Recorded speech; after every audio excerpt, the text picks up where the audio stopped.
తర్వాత ఇస్తా మీరు మాట్లాడండి. అధ్యక్ష మరి రిప్లై అయిపోయిందా సార్ లేక రిప్లై ఇంటర్వెన్షన్ ఏంటి సార్ ఇది? రిప్లై ఇచ్చిండ్రా? ఇది ఇంటర్వెన్షన్ అయింది. రిప్లై ఇస్తాడు. గంట 20 నిమిషాలు మాట్లాడింది సార్. అధ్యక్ష నేను ఒకటే రిక్వెస్ట్ చేస్తున్నా సార్, ముఖ్యమంత్రి గారికి ఇంత ఫ్రస్ట్రేషన్ పనికిరాదు. రిప్లై ఇవ్వడానికి వారు జీవితంలో మాకు ఇప్పుడు కాదు అధ్యక్ష, 2009 నుంచి చెప్తున్నాడు ఆయన. నేను ఆడ కూర్చుంటా అన్నాడు, కూర్చున్నాక కూల్ కావాలి కదా అధ్యక్ష. మరి ఇప్పుడు ఎందుకింత ఫ్రస్ట్రేషను, ఎందుకింత నిస్పృహ, ఎందుకింత ఆవేశము మాకైతే అర్థం కావట్లేదు అధ్యక్ష. ఈ ముఖ్యమంత్రి గారిలో ఒక అపరిచితుడు అధ్యక్ష. ఎందుకంటే బయట చెప్తాడు అధ్యక్ష, మొన్న రవీంద్ర భారతిలా మనల్ని ఎవడు నమ్ముతలేడు, మనకు అప్పు ఉడతలేదు, ఎవడు నమ్ముతలేడు, దివాలా తీసామని బయట చెప్తాడు. ఇక్కడికి వచ్చాము 1,58,000 కోట్లు అప్పు చేసినా రొమ్ము విరుచుకొని చెప్తున్నారు. మాకు అర్థం కావట్లేదు అధ్యక్ష. ఆయన కరెక్టా ఈయన కరెక్టా, రాము రెమోనా, ఎవరు కరెక్టో తెలుస్తలేదు అధ్యక్ష. ముఖ్యమంత్రి గారు చెప్తున్నారు నేను 18 గంటలు పనిచేస్తున్నా, నేను బ్రహ్మాండంగా పనిచేస్తున్నా, ఒక్కరోజు సెలవు పెట్టలే, నేను 40 సార్లు కాకపోతే 400 సార్లు పోతా ఢిల్లీ. పో అధ్యక్ష, నిన్నెవరు వద్దన్నారు, బ్రహ్మాండంగా తిరుగు అధ్యక్ష. పెట్టుబడులు వస్తున్నాయి దావోస్లో, ఒకటి మించి ఒకటి, 1,78,000 కోట్లు, 40,000 కోట్లు తన్నుకొని వస్తున్నాయి. సంక్షేమం అద్భుతం, అన్నీ అయిపోయినాయి 5 గ్యారంటీలు. మరి ఎందుకు అధ్యక్ష ముఖ్యమంత్రి గారు 71,000 కోట్ల ఘాటా పడ్డది, ఖతమైపోయింది, మా 71,000 కోట్ల అంచనాలు తగ్గిందని గన్పూర్లో చెప్పిండు, స్టేషన్ గన్పూర్లో.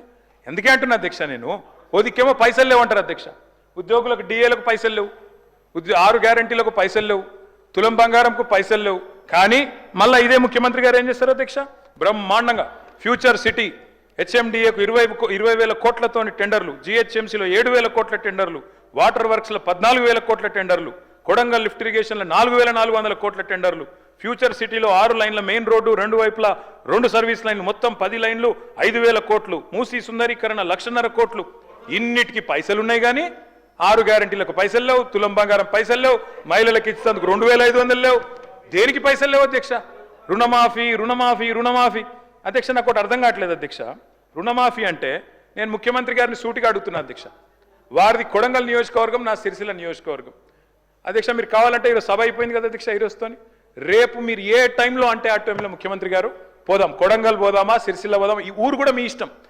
ఏ ఒక్క ఊళ్ళోనన్నా 100% రుణమాఫీ అయింది అనే మాట చెబితే నేను శాశ్వతంగా రాజకీయాలు వదిలేసి వెళ్ళిపోతా. ఇది నా ఛాలెంజ్, స్వీకరిస్తారా? కొడంగల్ కొండారెడ్డిపల్లి పోదాం అధ్యక్ష. అంటే చెప్పడానికి కూడా కొంత ఉండాలి అధ్యక్ష. వారే కదా అధ్యక్ష రైతులను రెచ్చగొట్టింది. 2 లక్షలు తెచ్చుకోండి, ఎంబడే ఓన్రి, డిసెంబర్ 7 నాడు ఇందిరమ్మ రాజ్యం వస్తుంది, 9 తారీఖు నాడు మొదటి సంతకం పెడతా, అయిపోతుంది 2 లక్షల రుణమాఫీ. అయ్యిందా అధ్యక్ష? పోదామా ఏ ఊరికన్నా అధ్యక్ష? నేను అడుగుతున్నా అధ్యక్ష నేను అడుగుతా ఉన్నా. ఇంకోటి అన్నారు అధ్యక్ష, వారు దేవుని మీద ఒట్టు పెట్టినారు అధ్యక్ష. ఇప్పుడు దేవుళ్ళు బాధపడే పరిస్థితి వచ్చింది, ఇది ఎక్కడ అని చెప్పి అధ్యక్ష నేను అడుగుతున్నా. వారు అంటారు అధ్యక్ష రైతు బంధు, రైతు భరోసా. నేను అడుగుతున్నా అధ్యక్ష, రైతు భరోసా ఏంది అధ్యక్ష? మీరు చెప్పింది 15,000. ఇదే ముఖ్యమంత్రి గారు ఆనాడు పిసిసి ప్రెసిడెంట్గా రైతు బంధుని ఆపిందే ఈయన. పోయి ఎలక్షన్ కమిషన్కి లెటర్ ఇచ్చిందే ఈయన. ఆ లెటర్ కాపీ ఇక్కడ ఉంది నా దగ్గర. ఇది లెటర్ కాపీ, రేవంత్ రెడ్డి గారు స్వయంగా ఇచ్చిన ఉత్తరం కాపీ ఎలక్షన్ కమిషన్కు. ఆపిందే మీరు. మళ్ళీ మీదికెళ్ళి మేము దాచుకున్నాం, మేము ఆపినామని చెప్తారు. నేను పంపుతా అధ్యక్ష ఇది మీకు. అధ్యక్ష రైతు బంధు ఆపుతారు, 7,600 కోట్లు ఆపిందే వాళ్ళు. ఆపి ఏం డైలాగ్ కొట్టింది అధ్యక్ష వీరు? హరీష్ రావు ఆపుతుండు, కేసీఆర్ ఆపుతుండని చెప్పి ఆ రోజు అన్నారు అధ్యక్ష. డిసెంబర్ 3 నాడు, డిసెంబర్ 3 ముందు అయితే 5,000, డిసెంబర్ 3 తర్వాత అయితే 7,500 అని చెప్పింది ఎవరు అధ్యక్ష? 3 ముందు అయితే 5,000, 3 తారీఖు తర్వాత అయితే 7,500 అని చెప్పిందే ఈ ముఖ్యమంత్రి గారు. అధ్యక్ష ఇంకెన్ని చెప్పినారు అధ్యక్ష? ఉచిత కరెంటు కాంగ్రెస్ అట, కరెంట్ అంటేనే కాంగ్రెస్ అట, కాంగ్రెస్ అంటేనే కరెంట్ అట. ఇక్కడనే కూర్చొని నేను ఒక్క నిమిషం తొందరపడకు రాజు, నువ్వు అవుతావు. నేనేమంటున్నా అధ్యక్ష, ఇక్కడనే నిల్చొని ముఖ్యమంత్రి గారే చెప్పినారు అధ్యక్ష. ఆనాడు తెలుగుదేశం పార్టీలో ఇక్కడ నిల్చొని ఇదే ముఖ్యమంత్రి గారు చెప్పిన మాట, మా నాయన గారు చచ్చిపోతే నెత్తి మీద నీళ్ళు తలుపుతున్నంత కరెంట్ లేదు, ఇదేం దౌర్భాగ్యపు ప్రభుత్వం అని చెప్పిందే ఆయన. ఇవాళ కరెంట్ అంటే కాంగ్రెస్, కాంగ్రెస్ అంటే కరెంట్ అంటే బయట చూస్తలేరా అధ్యక్ష? నేను ఇంకోటి అంటున్నా. వారు అంటున్నారు 10 నెలలనే ఇంతెందుకు అంతెందుకు అని నేను అంటున్నా అధ్యక్ష. మేం చెప్పమన్నామా? 100 రోజులు, 6 గ్యారంటీలు, తొడలు కొట్టుడు, మెడలు కోసుకుంటానుడు, బాండ్ పేపర్లు, అఫిడవిట్లు, దేవుళ్ళ ముంగడ పెట్టుడు ఎవరు పెట్టిన అధ్యక్ష? 100 రోజుల్లో ఇస్తామని తులం బంగారం ఎవరు చెప్పింది అధ్యక్ష? ఎందుకు ఇస్తలేరు తులం బంగారం? ప్రజలు గోల్డ్ అనుకొని ఓటేసారు, కానీ వీళ్ళు రోల్డ్ గోల్డ్ వెళ్ళిండ్రు అధ్యక్ష. గోల్డ్ అనుకున్నారు, రోల్డ్ గోల్డ్ వెళ్ళింది. లంకె బిందెలు దొరికేదాకా అవ్వాలన్నా అధ్యక్ష మేము? ప్రజలు ఎప్పటిదాకా ఎదురు చూడాలి? లంకె బిందెల కోసం ఆగన్నా? ఇంకా ఎంత అబద్ధం, ఎంత పచ్చి అబద్ధం అంటే అధ్యక్ష నేను అడుగుతా ఉన్నా అధ్యక్ష, ఇక్కడ మీరు చెప్పేది తప్ప, కాగు చెప్పేది తప్ప? రేవంత్ రెడ్డి లెక్కలు తప్ప కాగ్ లెక్కలు తప్ప అధ్యక్ష చెప్పాలి. రేవంత్ రెడ్డి గారు ఈరోజు చెప్పిన లెక్కలు 1,52,000 కోట్లు మిత్తి కట్టిన అప్పులు కట్టిన ఇది కాగ్. మీకు పంపిస్తా ముఖ్యమంత్రి గారు చూసుకోండి. కాగ్ చెప్తున్న ప్రకారం నెలకు 2,750 అసలు మిత్తి కలిపి. మరి మీరు అక్కడ జూట్ చెప్పాలని చెప్తుండాలి, ఇక్కడ నా వద్దని చెప్తుండాలి. రెండిట్లో ఏది కరెక్టో చెప్పాలి. ఆర్థిక అరాచకత్వం అన్నారు అధ్యక్ష. ఆర్థిక అరాచకత్వం నిజమైతే ఆయననే ఎందుకున్నాడు అధ్యక్ష ఆర్థిక కార్యదర్శి? మాకు 11 బడ్జెట్లకు సాయం చేసిన ఆయన, మీకు 3 బడ్జెట్లకు సాయం చేసిన ఆయన ఎందుకు కొనసాగిస్తున్నారు? మరి ఏది కరెక్ట్?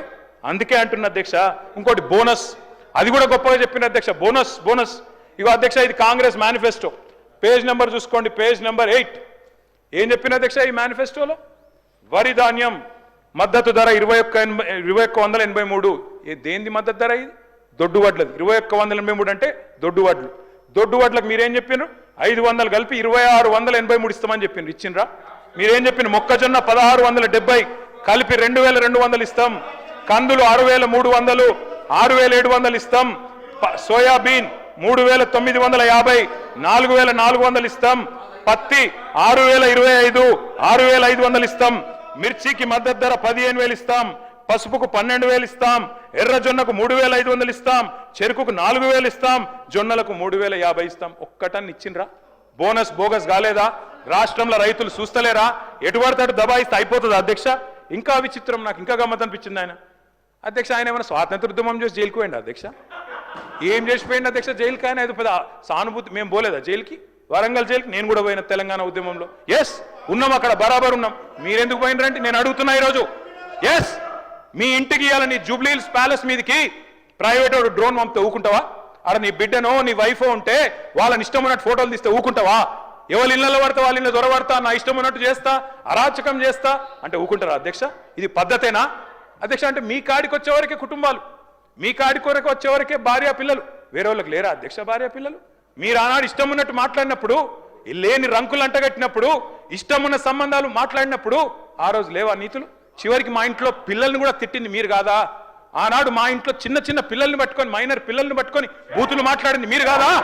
వాళ్ళ మీరేదో పెద్ద సానుభూతి కోసం మాట్లాడితే ఏం పని చేసిపోయినా మీరు జైలు. అయినా నేను అడుగుతున్నా ముఖ్యమంత్రి గారు, నేను అడుగుతున్నా అధ్యక్ష, జైలుకి ఎవరు పంపుతారు అధ్యక్ష? ప్రభుత్వాలు పంపుతాయా? కోర్టులు పంపుతాయి. కోర్టులో మీరు ఛాలెంజ్ చేసినారు, నన్ను రిమాండ్కి పంపొద్దు అని మీ లాయర్లు అడిగినారు. కోర్టు కాదు మీరు జైలుకే పోవాలని చెప్పింది. మేమేం చేస్తాం దానికి? రిమాండ్కు పంపేది మేం కాదు సార్, మీరు కాదు. ముఖ్యమంత్రి గారు హుంకరిస్తున్నారు. నేను అనుకుంటే అక్కడ ఎవరు మిగిలరు. నువ్వు ఏమనుకున్నా ఏం ఫరకు పడదు, నువ్వు ఏం చేసుకున్నా ఏం ఫరకు పడదు. నువ్వు అనుకుంటున్నావేమో పదవి శాశ్వతం, అధికారం శాశ్వతం. ఏది శాశ్వతం కాదు అధ్యక్ష. నేను కోరుతా ఉన్నా, ముఖ్యమంత్రికి అపరిమితమైన అధికారాలు ఉండవు. ముఖ్యమంత్రికి అపరిమితమైన అధికారాలు ఉండవు. ఎవరిని పడితే వారిని జైలుకు పంపే అధికారం ఉండదు, కోర్టులకు ఉంటుంది. నిన్ననే కోర్టు పాత్ర తీసుకున్నారు ఈ ముఖ్యమంత్రి గారు. ఇందాక గోవింద సినిమా చెప్పింది కదా, ఆ పాత్ర ఆయనకే సూట్ అవుతుంది అధ్యక్ష. ఎందుకంటే అప్పుడే లాయర్ అయిపోతాడు ఆయన, అప్పుడే జడ్జి అయిపోతాడు, అప్పుడే మళ్ళీ స్పీకర్. మీరు తీసుకునే నిర్ణయం వారు చెప్తారు, సుప్రీంకోర్టు తీసుకునే నిర్ణయం వారే చెప్తారు, ఉప ఎన్నికలు రావంటారు, ఎన్నికల కమిషన్ నిర్ణయాలు ఆయనే చెప్తారు అధ్యక్ష. మీ బహుపాత్రలు మీకే సూట్ అయితే తప్ప మా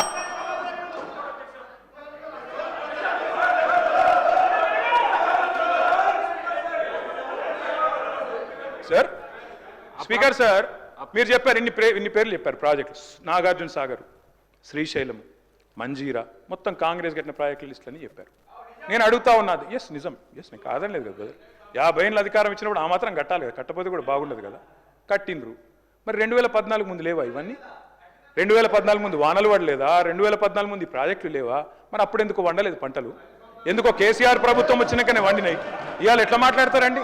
సూర్యాపేట జిల్లాలో రేవంత్ రెడ్డి గారు, సూర్యాపేట జిల్లాలో దయచేసి మీరు వినాలి. రేవంత్ రెడ్డి గారు నేను ఒక మాట అంటాను. మీరు నేను చెన్నై మీటింగ్కి పోయినాం, అక్కడ మీరు ప్రతిపాదన పెట్టిండ్రు. పెడితే నేను మీ పార్టీని కాదు, మీరు నేను ఇక్కడ ఉప్పు నిప్పులకి కొట్లాడుకుంటాం. ఆడ పోయినాక నేను మిమ్మల్ని గౌరవించి మా ముఖ్యమంత్రి గారు చెప్పిన మాట కరెక్టు, 33% కాదు 36% ఇవ్వచ్చు అని చెప్పిన. ఎందుకంటే నాకు ఆ సంస్కారం ఉంది. హద్దులు దాటినాక, సరిహద్దులు దాటినాక నువ్వు మా ముఖ్యమంత్రి కాబట్టి నేను కాపాడాలి, నేను గౌరవించాలి, నీకు డిఫెండ్ చేయాలి, అది నా బాధ్యత. కానీ ఇక్కడికి వచ్చిన తర్వాత కూడా మీరు ముఖ్యమంత్రి పదవిలో కూర్చున్న తర్వాత కూడా గంత ఫ్రస్ట్రేషను, గని రంకెలేస్తే కుదరదు. ప్రతిపక్షాల మీద మాటలతో డైలాగులు దాడి చేస్తా, పంచ్ డైలాగులతో దాడి చేస్తా కుదరదు. పరిపాలన అంటే పంచ్ డైలాగులు కాదు. పరిపాలన అంటే ఇప్పుడు మీరు చెప్పిన కష్టాలన్నీ ఉంటాయి. పరిపాలన అంటే ఇప్పుడు మేము 2014లో మేము కూడా ఆడికి వచ్చినాడు, ఇవన్నీ కష్టాలతోనే మేము కూడా స్టార్ట్ చేసినాం. మెల్లమెల్లగా ఒక్కొక్కటి సెట్ చేసుకుంటేనే వీడి దాకా వచ్చినాం. I wish you the best Revanth Reddy గారు. కానీ దయచేసి మీరు అన్నారు కదా కక్ష సాధింపు లేదు. కక్ష సాధింపు లేకపోతే నేను అడుగుతున్నా అధ్యక్ష, ఎందుకు రద్దు చేసినారు అధ్యక్ష? మేము తెచ్చిన పథకాలని, మేము తెచ్చిన ప్రాజెక్టులను. అప్పటికే ఎయిర్పోర్ట్ మెట్రో టెండర్ అయిపోయింది. రేవంత్ రెడ్డి గారికి ఒకటే కోపం ఏంటంటే వీళ్ళు తెచ్చిరు, నేను రద్దు చేయాలి, చేసి పారేసిండు. ఓకే, నో ప్రాబ్లం, ప్రభుత్వం మీది.